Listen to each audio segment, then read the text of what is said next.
जिंदगी को रोशन करने, खुशियों की सौगात देने के लिए दिवाली फिर आ गई है। हर तरफ उत्सव का माहौल है। दिवाली के दिए सजने लगे हैं, रंगोली के रंग बिखरने लगे हैं।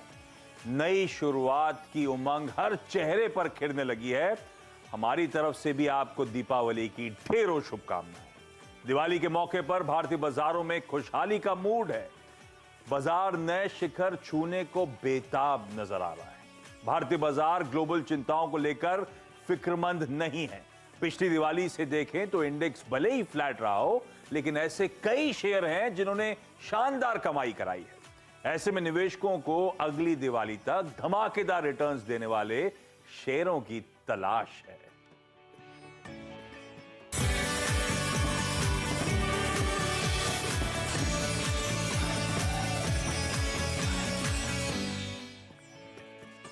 दीपावली की आप सबको ढेरों शुभकामनाएं, बहुत बधाइयां।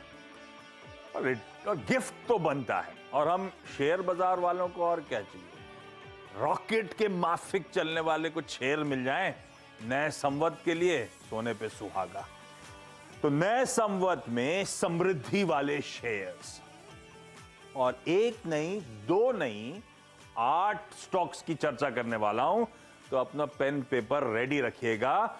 देश के 8 टॉप स्टॉक पिकर्स आपको आपकी स्क्रीन्स पे नजर आएंगे, और इन सब से रिक्वेस्ट करी थी कि आप लोग नए संवत के लिए एक एक ऐसा स्टॉक जिस पे दाव लगाना चाहते हो। दिवाली से दिवाली तक कहां कमाई के, कहां समृद्धि के भरपूर मौके हैं। आप सबको दीपावली की शुभकामनाएं। हमारे साथ जियोजीत फाइनेंशियल्स के गौरांग शाह, ओम कैपिटल के राजेश अग्रवाल, मोतीलाल ओसवाल फाइनेंशियल सर्विसेज के हेमंत जानी, मार्केट एक्सपर्ट और साथ साथ इंडी ट्रेड के सुदीप बंदोपाध्याय सर, अरिहंत कैपिटल के आशीष महेश्वरी, ट्रेकॉम के पार्थिव शाह, साथ साथ स्क्रीन पे शेर खान के संजीव होता साहब, और आनंद राठी के नरेंद्र सोलन।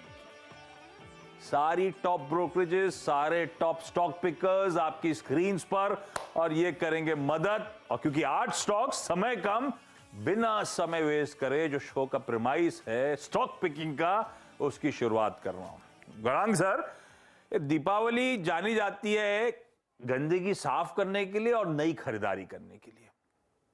कुछ पोर्टफोलियो से जियोजीत निकाल रहे हैं क्या, सफाई वफाई कर रहा है क्या? और ज्यादा इंपॉर्टेंट, नए संवत 2079 के लिए गौरांग सर, एक स्टॉक जिसको लेकर आप लोग सबसे ज्यादा बुलिश हो।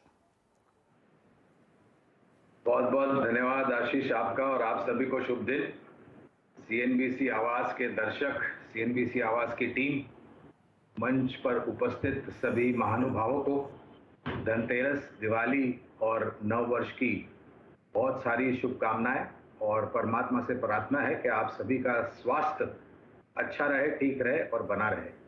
तो दिवाली का समय आप सही फरमा रहे थे, बता रहे थे कि जो नहीं जरूरत है या फिर जो योगदान नहीं दे रहा है, वैसे सब चीजों को आपको अपनी जिंदगी से दूर करना चाहिए और नई चीजों को अपनी जिंदगी में शामिल करना चाहिए, और उससे उत्साह भी बढ़ता है और जुनून भी बढ़ता है। उसी तरीके से आपके पोर्टफोलियो में अगर कोई शेयर्स हैं जो आपको योगदान नहीं दे रहे, तो आपको दिल लगी करने की जरूरत नहीं है शेयर्स के साथ, क्योंकि अगर आप जब कभी भी ऐसा करते हैं तो आप मुंह के बल गिरते हैं और योगदान नहीं मिलता आपको और निराशा मिलती है।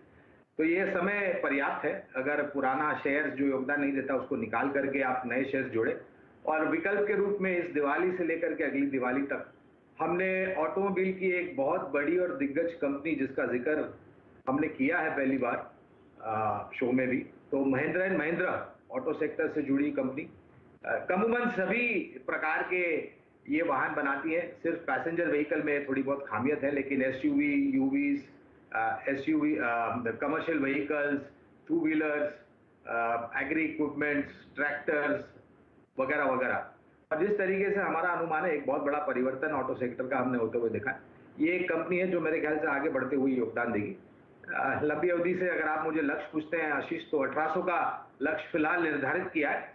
अगर नतीजे बेहतर आए तो इस लक्ष्य को ऊपर की तरफ लेके जाएंगे। बहुत बढ़िया मूव सिखाए थे महिंद्रा एंड महिंद्रा ने, और गरांग सर जियोजीत की आज भी एक प्रिफर्ड पिक और बढ़िया एग्रेसिव टारगेट्स 1800 के, और इसमें अपसाइड रिस्क है भाई। नतीजे अच्छे आ गए इस दौरान तो और स्टॉक टूल पकड़ता हुआ नजर आएगा। तो कह लीजिए कंजर्वेटिवली आसानी से लंबी अवधि में 1800 तक के targets Mahindra and Mahindra deliver करेगा। ये संवत 2079 के लिए पहला gift Mahindra and Mahindra. Rajesh Agarwal sir को स्क्रीन पे दिखाइए, पूरे पैनल को दिखाइए बार बार, उसमें दिक्कत क्या है? एक साथ एक मंच पे सबके सब लाइव जुड़े हुए हैं। राजेश सर भाई, संवत नए संवत पे क्या दाव लगाना है? कहां पे सबसे ज्यादा कन्विक्शन आ रहा है? गुड आफ्टरनून आशीष जी, मेरी तरफ से और हमारी कंपनी ओम कैपिटल की तरफ से सीएनबीसी की सारी टीम, सीएनबीसी के दर्शक और जो पैनल में जितने भी मित्रगण हैं, सबको दिवाली की ढेरों शुभकामनाएं। सर आपको भी। दिवाली ऐसे ही एक्साइटिंग होती है और ऊपर से 2 साल के कोरोना काल के बाद ये जो दिवाली आ रही है बिना कोरोना के भय के, तो और भी ज़्यादा उत्साहजनक है। स्टॉक की बात की जाए तो जो स्टॉक हम समझते हैं कि इस दिवाली से अगली दिवाली तक या फिर और भी आगे की दिवाली तक पोर्टफोलियो में रखा जा सकता है, तो वो एनबीएफसी स्पेस से बजाज फिनसर्व का रहेगा। छोटी मध्यम से 1 साल की अवधि में हम समझते हैं 2100 का टारगेट रखना चाहिए, बट जिस तरह की परफॉर्मेंस है और भी ऊंचे टारगेट रखे जा सकते हैं। बजाज ग्रुप की जो विभिन्न फाइनेंस की जो सर्विसेज हैं उनकी ये होल्डिंग कंपनी है। अगर आप देखें तो करीब 52% ये बजाज फाइनेंस में होल्ड करती है, 100% के आसपास बजाज सिक्योरिटीज़ और बजाज हाउसिंग फाइनेंस में है, 74% के आसपास इनके दोनों इंश्योरेंस वेंचर्स में है, लाइफ और नॉन लाइफ में। इसके अलावा डेट फ्री है। एएमसी का इन्होंने लाइसेंस ले लिया है, जो कि हो सकता है कि आने वाले दिनों में म्यूचुअल फंड भी लॉन्च कर दें। और सबसे बड़ी बात है कि एयूएम में लगातार ग्रोथ हुई है, एसेट क्वालिटी स्टेबल है और निम्स में भी हमने बढ़त देखी है। ओम कैपिटल मानता है संवत, अगले नए संवत में जबरदस्त रिटर्न्स की तैयारी कर लीजिए। एक दूसरी प्रिफर्ड पिक आपकी स्क्रीन पर, हेमांग सर को दिखाइए। हेमांग सर भाई, आप लोग मोतीलाल ओसवाल में क्या खरीदवा रहे हो? मुहूर्त ट्रेडिंग के दिन अगले 1 साल के लिए कौन सा स्टॉक लूं सर? आशीष जी, बहुत बहुत शुभकामनाएं सीएनबीसी आवाज के दर्शकों को और पैनल मेंबर्स को। और दिवाली की पिक की अगर बात की जाए तो मेरी पिक है आईटीसी। कल ही नतीजे आए थे आशीष जी, और बेसिकली जो वॉल्यूम ग्रोथ सिगरेट बिजनेस के अंदर हमने देखा है वो लगभग 21-22% का। हमने कभी सोचा नहीं था कि सिगरेट के अंदर इतना बड़ा वॉल्यूम ग्रोथ डिलीवर हो सकता है। और जो बाकी के बिजनेस है उसमें भी अच्छी परफॉर्मेंस है। एग्री बिजनेस हो गया, एफएमसीजी हो गया, पेपर बोर्ड हो गया, होटल। हालांकि उसकी जो कंट्रीब्यूशन है, जो ओवरऑल प्रॉफिट है, उसमें सिगरेट की ही बहुत ज्यादा है, लगभग 76%, पर बाकी के बिजनेस में भी एक अच्छा पॉजिटिव ट्रैक्शन है। और अभी भी कंपेयर टू अ टिपिकल जो एफएमसीजी कंपनी के वैल्यूएशंस होते हैं उसके मुकाबले काफी अट्रैक्टिव है। 22 times next year forward earnings काफी अट्रैक्टिव है। तो मुझे लगता है कि हालांकि ये एक बेस्ट परफॉर्मिंग स्टॉक रहा है और उसके बारे में काफी चर्चा भी होती है सोशल मीडिया पे, मीडिया पे, पर मुझे लगता है कि अंडर ओनरशिप है और ग्रोथ है। तो मुझे लगता है कि ये साल में भी आईटीसी एक अच्छी परफॉर्मेंस डिलीवर कर सकता है। हमारा जो टारगेट है 1 साल का वो लगभग 400 का है, पर मुझे पर्सनली लगता है कि इसमें भी एक सरप्राइज कंपनी डिलीवर कर सकती है। Sudeep sir, good afternoon. Sudeep sir, आपका preferred pick sir. Ashish ji, पहले तो मैं दीपावली और नए साल का शुभकामनाएं सबके लिए देता हूं। Thank you sir. और उम्मीद करता हूं कि अगला साल सबका बहुत अच्छा रहे, मुनाफेदार रहे। शेयर्स की अगर बात करें जिसके लिए हम यहाँ आए हैं, देखिए एक सेक्टर हम सारे जो विशेषज्ञ हैं इनको लगता है कि बहुत अच्छा परफॉर्म करेगा इस फाइनेंशियल ईयर में और शायद अगला फाइनेंशियल ईयर में भी, वो है बीएफएसआई। बहुत पिट गया था ये सेक्टर और अब सारे जो लक्षण, सारे जो टेलविंड हम कहते हैं इस सेक्टर के पीछे है। हर कंपनी इस सेक्टर का अच्छा परफॉर्म कर रहा है, कोई ज्यादा अच्छा कर रहा है, कोई थोड़ा कम कर रहा है, पर परफॉर्मेंस में सब बीएफएसआई कंपनीज का बहुत अच्छा एक ट्रैक्शन, बहुत अच्छा पॉजिटिव मोमेंटम देखने को मिला है। और कहीं वैल्यूएशन भी थोड़ा ऊपर आ गया है। इस सेक्टर के ही एक कंपनी जो कि परफॉर्मेंस तो अच्छा रहा है पर बहुत सारे सवाल थे, इसलिए परफॉर्मेंस के बावजूद ये वैल्यूएशन अच्छा नहीं था। वो हम अभी रिकमेंड कर रहे हैं 1 साल के लिए इंडसइंड बैंक। पिछले क्वार्टर का परफॉर्मेंस अभी आया है 2-3 दिन पहले और बहुत ही अच्छा परफॉर्मेंस था। और इसमें एक खास बात यह है कि इनका लोन ग्रोथ बहुत अच्छा हो रहा है और ये लोन ग्रोथ कॉर्पोरेट बुक में बहुत अच्छा इंप्रूवमेंट देखने को मिला है। इनका रिटेल हमेशा तगड़ा था क्योंकि micro finance Bharat financial acquire करने के बाद वो रिटेल बिजनेस में बहुत अच्छा मोमेंटम आ गया था और वो मोमेंटम बरकरार है। कॉर्पोरेट बुक में भी अच्छा ग्रोथ दिख रहा है। एसेट क्वालिटी में सिग्निफिकेंट इंप्रूवमेंट हुआ है और ये इंप्रूवमेंट का सिलसिला आने वाले क्वार्टर्स में भी जारी रहेगा, यही उम्मीद है। इसके कॉन्सिक्वेंस लोन लॉस प्रोविजन कम हो गया है और इस बैंक का कैपिटल एडिक्वेसी 16.4% टियर 1 है और ये कॉन्फिडेंस देता है कि शॉर्ट मीडियम टर्म में फर्दर डाइल्यूशन का कोई जरूरत नहीं होगा यहाँ पे और ये एक बहुत बड़ी बात है। मैनेजमेंट का स्टेबिलिटी की बात की जाती है तो यहाँ पे भी बोर्ड ने एमडी का टेन्योर 3 साल एक्सटेंड करने का फैसला लिया है। हाँ, आरबीआई के पास भी जाएगा पर ऐसा कुछ दिक्कत नहीं होना चाहिए, तो एक मैनेजमेंट स्टेबिलिटी भी रहेगा। ओवरऑल जैसे मैं जिक्र कर रहा था, बीएफएसआई में बहुत अच्छा टेलविंड है और इंडसइंड बैंक भी कंटिन्यूअसली अच्छा परफॉर्म करता रहेगा। थोड़ा बहुत प्रॉब्लम इस क्वार्टर में देखने को मिला था, ऐसे जो डिपॉजिट ग्रोथ में ऐसा कासा डिपॉजिट में ऐसा बहुत अच्छा ग्रोथ देखने को नहीं मिला था, पर हम लोग मानते हैं कि आने वाले दिनों में ये भी, क्योंकि इसका बेस बहुत तगड़ा है, भारत फाइनेंशियल एक्वायर करने के बाद रिटेल बेस तगड़ा हो गया है और आने वाले दिनों में इसका भी फायदा जरूर बैंक को मिलेगा। ओवरऑल 1 साल का नजरिया 1450 रुपए का टारगेट, खरीदारी कर सकते हैं संबद्ध से संबद्ध तक। पैमाने पे इसके नंबर्स स्ट्रॉन्ग, स्ट्रीट का जो कन्विक्शन खत्म हो रहा था, डर लगने लगा था यस बैंक के इवेंट के साथ साथ कुछ कोनोटेशंस यहां पे ड्रॉ होने शुरू हुए थे, उसके बाद से देखिए क्या कन्विक्शन लौट रहा है और अब परफॉर्मेंस भी देखिए आप इस क्वार्टर के नंबर्स की। इंडसइंड बैंक पसंद आ रहा है सुदीप सर को 1450 तक के टारगेट्स के लिए अप्रोच करने के मौके। महेश्वरी सर, अरिहंत पे कौन सा एक स्टॉक जो आप लोग मुहूर्त के दिन उस 1 घंटे की ट्रेडिंग में खरीदवाने वाले हो सर, सबसे प्रेफर्ड पिक?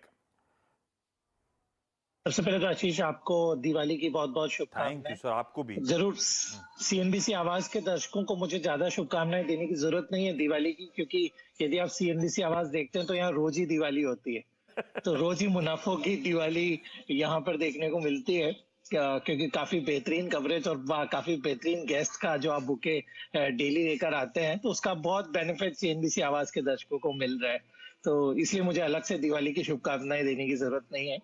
जरूर आज स्टॉक की बात करना है तो जो स्टॉक रहेगा हमारे रडार पे वो है टीवीएस मोटर। मेरा मानना है इस स्टॉक, बहुत रेयरली ऐसा स्टॉक मिलता है जहाँ पे 55,000 करोड़ मार्केट कैप कंपनी हो और इस साइज की कंपनी हो जहाँ पे 50% की सीएजीआर ग्रोथ आपको प्रॉफिट में देखने को मिलने वाली हो।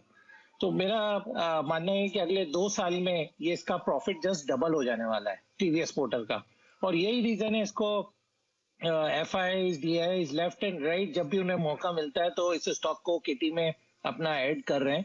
और इसके चलते हुए यदि पब्लिक फ्लोट देखें स्टॉक में सिर्फ 8% का पब्लिक फ्लोट रह गया है, बाकी सारा कंपनी और इंस्टीट्यूशन प्लेयर्स के पास में ये स्टॉक जमा होता जा रहा है। तो क्योंकि रीजन यही है कि जो मार्केट शेयर बजाज ऑटो और हीरो मोटर का लूज कर रहे हैं वो टीवीएस उसको पूरी तरह से ग्रैब कर रहा है, क्योंकि उनके जो न्यू लॉन्चेस हैं वो ज्यादा स्टाइलिश हैं, ज्यादा माइलेज उनकी गाड़ियां दे रही हैं, और जो ईवी सेगमेंट में भी उनका जो iQube करके उनका व्हीकल है उसको भी काफी अच्छा रिस्पांस मिल रहा है, क्योंकि 1 लाख रुपए से कम की रेंज में उन्होंने ये प्रोडक्ट लॉन्च किया है। तो मेरी सलाह रहेगी बिल्कुल इस दिवाली से अगली दिवाली तक इसको अपने पोर्टफोलियो में बिल्कुल हिस्सा जगह दे। और बेस्ट पार्ट ये है कि यहाँ पे इस स्टॉक में आपको हर क्वार्टर में काफी अच्छी ग्रोथ देखने को मिलने वाली है, क्योंकि 2 व्हीलर्स की जो डिमांड है उसमें रूरल और अर्बन दोनों सेगमेंट में एक्सपोनेंशियल ग्रोथ देखने को मिल रही है। तो टीवीएस मोटर हमारी कंपनी की तरफ से आपके दर्शकों को दिवाली गिफ्ट है। और 2 व्हीलर्स में सबसे बढ़िया आउट परफॉर्मिंग स्टॉक आपकी स्क्रीन पे, और आने वाले समय में यहां से भी तगड़ा दमखम दिखा सकता है, ऐसा महेश्वरी सर, ऐसा अरिहंत कैपिटल मानता है। टीवीएस मोटर्स खरीदारी करने का कॉल। पार्थिव, ट्रैकॉम में आप लोग, अच्छा एक तो मैंने सुना है वो अहमदाबाद से बैंकॉक डायरेक्ट फ्लाइट शुरू हो गई है, आपने अपने आप को गिफ्ट दिया नहीं दिया? नहीं, एक्चुअली काफी और डेस्टिनेशंस है जहां पे फैमिली के साथ जा सकते हैं। आज का प्रेफर्ड स्टॉक कौन सा? सबसे पहले आप सब लोगों को हैप्पी दिवाली, हमारे पैनलिस्ट को, एंटायर सीएनबीसी की टीम को और हमारे सब व्यूअर्स को thank you for hosting such wonderful shows. हमें भी आइडियाज मिलते हैं बाकी सब एक्सपर्ट पैनलिस्ट को सुन के। सो आशीष जी, मेरी पिक रहेगी अंबुजा सीमेंट्स। सी एक मोटा मोटी गिनती दे देता हूँ, 450 मिलियन टन की हमारे यहाँ पे खपत होती है सीमेंट की। उसमें भी अगर वॉल्यूम ग्रोथ की बात करें तो आने वाले 3 से 4 साल में जो प्रोजेक्शन है करीबन 8% के आसपास का है। तो दैट मीन्स की जो अभी की कैपेसिटी है टोटल, उससे हमें हर साल 30 to 40 मिलियन टन की सीमेंट कैपेसिटी आने वाले हर साल अगले 5 साल के लिए ऐड करनी रहेगी। और जिस तरह का कंसोलिडेशन ये सेक्टर में हो रहा है और आने वाले टाइम में होने वाला है, उसमें भी हमने देखा कि जो अदानी ग्रुप ने अंबुजा सीमेंट और एसीसी का एक्विजिशन किया, उसके बाद they are right at number 2। और ये इंटीग्रेशन भी काफी कॉस्ट सिनर्जीज लाएगा, क्योंकि रॉयल्टीज का जो प्रॉब्लम रहता है thanks to the MMRD act, उससे वजह से काफी वहां पे कॉस्ट बचेंगे। Not only that, Adani group के पास पावर एसेट्स की वजह से स्लैग रहता है जो सीमेंट के रॉ मटेरियल में यूज होता है, प्लस उनके पास लॉजिस्टिक्स बहुत ही एफिशिएंट है, whether it is rail, road, warehousing. Not only that, उनके पास जो क्षमता है in terms of lower power cost, और उनके पास खुद की भी लाइमस्टोन माइन है जो एक्विजिशन के पहले उनके पास ऑलरेडी एक्वायर्ड थी। तो ये सब सिनर्जी बेनिफिट्स अगर मैं मिला लूं तो this company can enhance the costing by at least 500 to 600 rupees a ton. जो अंबुजा सीमेंट 800-900 रुपए एबिटा बाय टन रिपोर्ट करता है, अदानी ग्रुप के under it can easily report somewhere around 1300 to 1400। और इनका जो टारगेट है आने वाले 5 साल में जो 70 मिलियन टन की कैपेसिटी है उसको 140 ले जानी है। तो उसके लिए उनको करीबन 40 to 50 मिलियन टन का तो ऑर्गेनिक और इनऑर्गेनिक एक्विजिशंस करना रहेगा। और जब इंडस्ट्री में कंसोलिडेशन होता है, अच्छा प्राइसिंग पावर भी मिलता है। तो हम बहुत बुलिश है, गवर्नमेंट का भी कैपेक्स यहाँ पे है, हाउसिंग सेक्टर का भी बूम दिख रहा है आने वाले 3 से 5 साल के अंदर। तो cement is one of the best proxy place, और उसमें अंबुजा सीमेंट हमें मोस्ट एफिशिएंटली यहाँ पे लग रहा है। अंबुजा सीमेंट्स बहुत बढ़िया मूव पिछले कुछ दिनों में, उसके बाद अब कंसोलिडेशन और पार्थिव दाव लगा रहे हैं। यहां से नए संवत में ये स्टॉक और भी अच्छा आउट परफॉर्मेंस दिखा सकता है। होता साहब, शेर खान में सबसे प्रेफर्ड पिक। आशीष, सभी को दीपावली, धनतेरस और नववर्ष की ढेर सारी शुभकामनाएं। थैंक यू होता साहब। मैं जल्दी से स्टॉक पे आता हूँ। हमारी जो पिक रहेगी वो मिड कैप पेस से रहेगी, APL अपोलो। ये कंपनी सबसे बड़ी कंपनी है, स्ट्रक्चरल ट्यूब्स में 55% का मार्केट शेयर है। आने वाले 3 सालों में इसका मार्केट शेयर जो है ऑलमोस्ट 65 to 75% होने वाला है। ये पूरा मार्केट साइज जो है 6 MMT का है, उससे 75% एस्पिरेशन है मैनेजमेंट का कि इनके पास मार्केट शेयर रहे। कैपेसिटी एक्सपेंशन कर रहे हैं, और ये एक प्ले है ना केवल आपका रेजिडेंशियल प्रॉपर्टी में, कमर्शियल बिल्डिंग में, वेयर हाउसेस, फैक्ट्रीज, एग्रीकल्चर, जहाँ जहाँ पे स्ट्रक्चरल स्टील बनती है वहाँ पे ये सबसे बड़ा लीडर है, और यही के इसी के माल की खपत होती है। अगर अर्निंग्स की बात करूँ तो 28% का वॉल्यूम ग्रोथ देखने को मिलेगा 22 to 25 में, और वैल्यू एडेड प्रोडक्ट का जो मिक्स है वो भी 70 to 75% हो जाएगा। अर्निंग के अगर अराउंड 33% है आने वाले 3 सालों में। हाई ROE कंपनी है, स्ट्रॉन्ग बैलेंस शीट है, और 28 टाइम्स ट्रेड हो रही है FY24 पे, और 21 टाइम्स ट्रेड हो रही है FY25 पे। तो यहाँ पे 1275 का एक इनिशियल टारगेट है, तो मुझे लगता है ये भी टारगेट सरप्राइज कर सकता है आने वाले सालों में।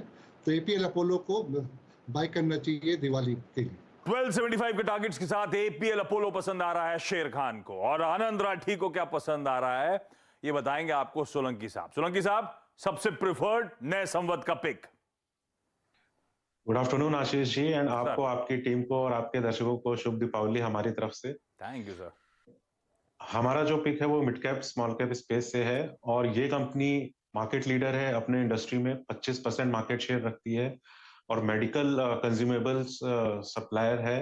ये कंपनी का नाम है टासन्स प्रोडक्ट। हमारा टारगेट है इस पे 974 रुपीज का। जो कंपनी जिस इंडस्ट्री में ऑपरेट करती है उसका जो एक्सपेक्टेड ग्रोथ रेट है नेक्स्ट 3-4 इयर्स के लिए वो 13 to 18% है, और कंपनी ने हाल ही में अपना कैपेसिटी एक्सपेंशन डबल किया है, और कंपनी हैज टारगेटेड 500 करोड़ का कैपेक्स इन नियर फ्यूचर, जिसमें से 250 करोड़ ऑलरेडी कंप्लीट है कंपनी का कैपेक्स। और जो कंपनी का ग्रोथ प्रोस्पेक्ट्स है काफी अच्छे हैं, because company domestic and exports दोनों ही मार्केट में अपना लीडर है, और it is fast replacing the old consumables which were glass based, और अभी का जो ट्रेंड है वो प्लास्टिक बेस्ड है, जो कि काफी टेक्नोलॉजिकली एडवांस एंड काफी बेहतर यूजेबिलिटी भी प्रोवाइड करते हैं। और जो कंजम्पशन है वो एक बहुत ही ब्रॉड बेस्ड इंडस्ट्री है, B it chemicals, B it pharma companies, B it labs, B it educational institute. So market भी काफी स्प्रेड आउट है और डिस्ट्रीब्यूशन नेटवर्क भी कंपनी का बहुत अच्छा है। तो हमारी तरफ से टासन्स प्रोडक्ट्स इस दिवाली की खास पिक है 974 के टारगेट्स। 8 बेहतरीन स्टॉक आइडियाज आ चुके हैं, मैं इनको रैप अप करूंगा, लेकिन पहले इस एक्सपर्ट पैनल को धन्यवाद दे दूं। सब दिवाली के दिनों में बिजी हैं, फिर भी समय दिया आप सबका जुड़ने के लिए, बेहतरीन स्टॉक पिक्स के लिए थैंक यू सो मच। और आप सबको एक बार फिर से फेस्टिव ग्रीटिंग्स हमारी पूरी टीम की तरफ से। ब्रेक ले रहा हूं, ब्रेक के उस पार जब लौटूंगा तो ये जो बेहतरीन 8 स्टॉक्स पे चर्चा हुई, डिस्कशन हुआ, उनका एक बढ़िया सा रैप अप प्रेजेंट करूंगा।